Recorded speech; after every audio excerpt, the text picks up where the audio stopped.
Hello， 大家好。你有沒有想過這麼一個事兒？你早上起來睡眼惺忪的拿起手機，屏幕一亮，咔嚓一下解鎖了。這1秒鐘不到的過程，放在30年前，那基本上屬於科幻小說的範疇。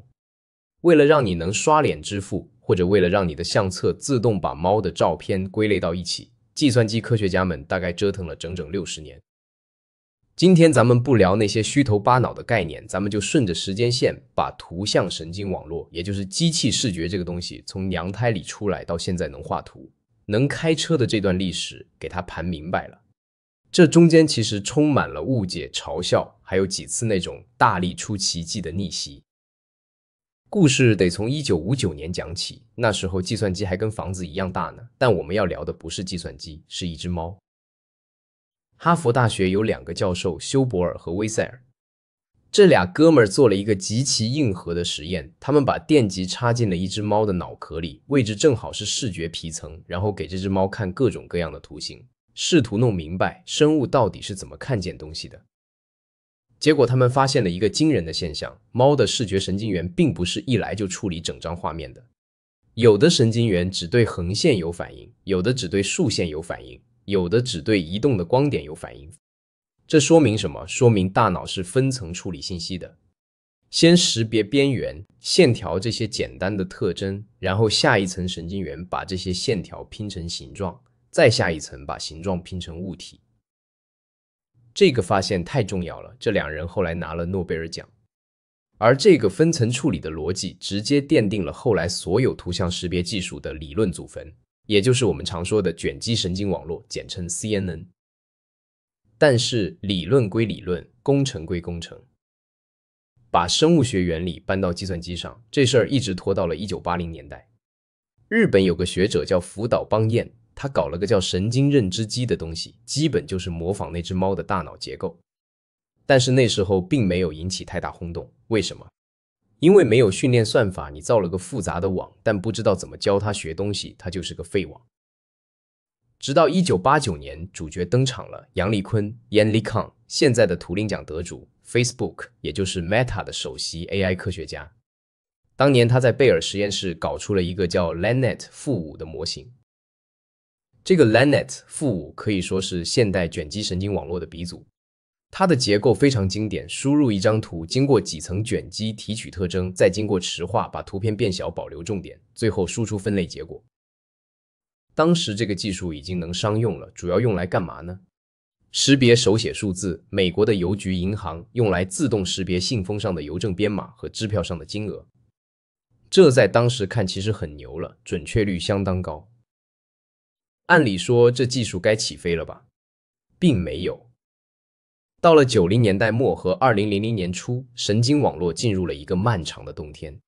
那時候學術界甚至覺得神經網絡是旁門左道。為什麼？2個原因。第一，算力不夠，那會兒的 CPU 跑這種複雜的層級計算，簡直就是老牛拉大車，慢到讓你懷疑人生。第二，數據太少，神經網絡是個大胃王，你得餵它成千上萬張圖，它才能學會。當時哪有那麼多數字化圖片給你餵？所以那時候流行什麼？流行 SVM， 支持向量機。聽着名字挺玄乎，其實就是一種更符合傳統數學審美的分類方法。邏輯嚴密，數學推導漂亮，關鍵是省算力。那時候你要是在頂會上發一篇關於神經網絡的論文，大概率會被拒稿，大家會覺得你這人怎麼還在研究這種老古董。這種憋屈的日子一直持續到了2012年。這一年發生了一個被稱為深度學習大爆炸的事件。當時有個比賽叫 ImageNet， 這個比賽必須得提一下李飛飛教授，是他主導建立了 ImageNet 這個巨大的圖片數据庫，幾百萬張標注好的圖片，這就好比給燃油車準備好了石油。比賽的內容就是看誰的模型識別圖片最準。在2012年之前，大家還在用傳統的手工提取特徵的方法，錯誤率大概在 26% 左右，而且每年只能往下降個0幾，擠牙膏一樣。然後 Geoffrey Hinton 深度學習教父帶着他的2個學生，拿着一個叫 AlexNet 的模型殺過來了。AlexNet 一跑分，全場安靜了，錯誤率直接幹到了 15.3%。這是什麼概念？這是降維打擊。他把第二名甩開了108000里。AlexNet 之所以能成，除了它层数更深，用了8層網絡之外，還有一個決定性的因素，他們用了 GPU。對，就是那個原本用來打遊戲、渲染 3D 畫面的顯卡。他們發現 GPU 這種幾千個核心同時幹活的架構，天生就是為了跑神經網絡準備的。這事兒之後，黃仁勳睡覺都要笑醒。AlexNet 不僅證明了深層網絡是可行的，還引入了2個關鍵技術，一個是 ReLU 激活函數，解決了計算速度問題，另一個叫 Dropout， 這個很有意思，就是訓練的時候隨機關掉一部分神經元，不讓他們工作。為什麼要這麼幹？為了防止模型死記硬背，逼着他學會舉一反三。這就好比考試前複習，我不讓你看全書，我隨機撕掉幾頁，逼着你理解邏輯，而不是背答案。2012年之後，潘多拉魔盒打開了，圖像神經網絡進入了戰國時代。2014年 ，VGG 網絡出現了，它的特点就是傻大黑粗，結構非常規整，全是用3x3的小卷積合，把網絡堆到了19層，效果很好，但參數量巨大，跑起來死慢。同年，谷歌搞了個 GoogleNet， 也就是 Inception 網絡。它不想像 VGG 那樣暴力堆砌，而是搞了並聯結構，讓網絡這一層既看細節也看輪廓，效率高了不少，最後拿了當年的冠軍。但是大家很快發現了一個詭異的問題，網絡是不是越深越好？理論上是，但實際上當你把層數堆到20層、30層的時候，效果反而變差了。這不是因為過擬合，而是因為梯度消失。簡單解釋一下，就是訓練神經網絡需要把誤差從最後一層反向傳回第一層去修改參數。如果網絡太深，這個誤差信號傳着傳着就沒了，就像傳話遊戲傳到第30個人，原話早就不在那兒了，前面的層根本學不到東西。這時候2015年，何凱明大神帶着 ResNet 殘差網絡橫空出世。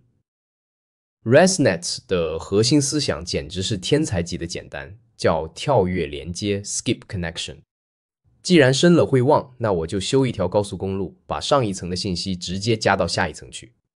如果中間這層學廢了，至少還能保留上一層的信息，不至於退步。有了這個技術，神經網絡的層數瞬間從幾十層幹到了152層，甚至上千層。機器識別圖像的準確率第一次超越了人類肉眼。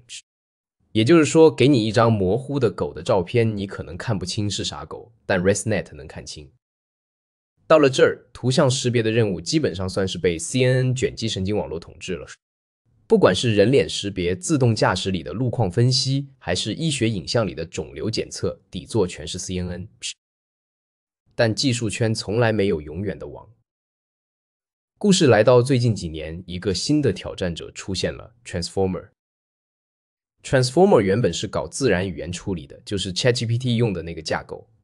它最厲害的地方在於注意力機制 attention。以前的 CNN 看圖是像掃描儀一樣一塊一塊的看，局部性很強。而 Transformer 看圖是全局來看，它能瞬間建立起圖片左上角的一個像素和右下角一個像素之間的聯繫。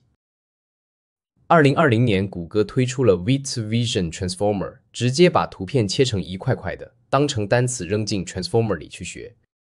大家一開始以為這只是跨界玩票，結果發現，在大數據量下，這玩意兒的效果比 CNN 還要猛。現在的趨勢是 CNN 和 Transformer 開始融合，取長補短。講到這兒，我們聊的主要是識別，也就是讓 AI 看懂圖。但最近這1-2年更吸睛的是生成，讓 AI 畫圖。這就不得不提擴散模型 Diffusion Model， 也就是 Midjourney Stable Diffusion 背後的技術。它的原理很有那種禪意，它先把一張清晰的圖一點點加上噪點，直到變成一張完全的雪花屏高斯噪聲。這個過程叫前向擴散，然後神經網絡學習怎麼逆向操作，從一堆雪花點裡一步步去噪，還原出圖像。當你訓練好這個模型後，你給它一段文字，比如一隻在太空中騎自行車的賽博朋克風格的貓，它就在一堆隨機噪聲裡，根據你的文字指引，慢慢的把這隻貓雕刻出來。這已經不是簡單的識別了，這是創造。回顧完這幾十年的歷史，你會發現一個很有意思的規律。最開始，我們試圖叫計算機規則告訴它什麼是貓的耳朵，什麼是貓的眼睛，結果失敗了。後來，我們放棄了教它規則，而是設計了一個模擬大腦的結構，扔給它海量的數據，讓它自己去悟。結果，它悟出來的東西比我們教的要好得多。從1959年那隻插着電極的貓，到今天你手機裡能把照片修的連你媽都不認識的美顏算法，或者是能生成電影級畫面的 Sora， 這一切的本質，其實就是無數個矩陣乘法在數以億計的參數裡尋找最優解的過程。這中間有算法的突破，比如殘差網絡；有硬件的紅利，比如 GPU；也有數據的積累，比如 ImageNet， 缺一不可。現在圖像技術已經不光是看了，它正在變成理解和創造。自動駕駛的車能看懂路邊的孩子要衝出來，醫療 AI 能看懂醫生忽略的早期病灶，甚至安防系統能看懂人群中誰的行為異常。當然，這也帶來了新的問題。Deepfake、換臉詐騙、版權爭議等等，技術永遠是把雙刃劍，它跑得太快，我們的法律和倫理還沒完全跟上。但無論如何，那個機器只能看見像素點的時代已經徹底結束了。現在的機器看見的是世界。好了，關於圖像神經網絡的故事，咱們今天就聊到這兒。如果你覺得這期內容聽着還算順耳，別忘了點個關注。咱們下期接着聊點硬核又有趣的。